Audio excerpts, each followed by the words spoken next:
Let's take a look at how to write a radical expression in simplest form. We're going to start by looking at an example such as the square root of 75 and realize what we're looking to do is to take out any perfect squares that are under the radical and look at this in simplest terms. In order to assist you, I've created this chart of perfect squares. You'll notice on the left we have the numbers 1 through 10 just written out in sequential order, and on the right we have that number squared. 1 times 1 is 1, 2 times 2 is 4, etc. This is a great reference when it comes to simplifying radicals, and you'll find it attached in the announcements portion of your course. Now let's take a look at how we do this. Our goal is to take this 75 and to break it down into a perfect square. So I'm going to look at the red numbers on my chart, or the perfect squares. And what I'm going to look for is the largest red number that goes into 75.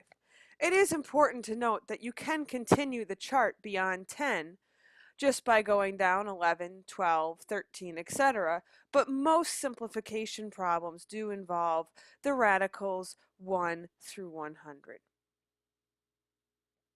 When I look at this chart, what I'm going to notice from starting at the bottom and working my way up, the first number that goes into 75 evenly is 25. So I'm going to write 75 as the product of this perfect square and what's left over. You can always find what's left over by dividing the value under the radical by your perfect square term. In this case, 25 times 3 gives me 75. Next, I'm going to realize this can be written by breaking up the square roots using the product rule of radicals.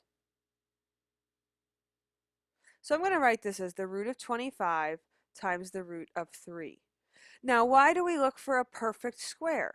Because now I can take the square root of 25. Looking at the chart, you'll notice the square root of 25 is just the number itself on the same row of the chart. So the square root of 25 is 5.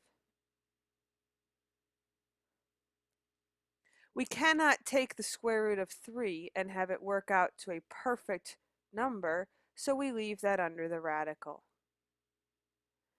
5 root 3 is the simplified version of the square root of 75. We found this by taking out the perfect square, or 25, from the radical, or the term underneath the radical sign.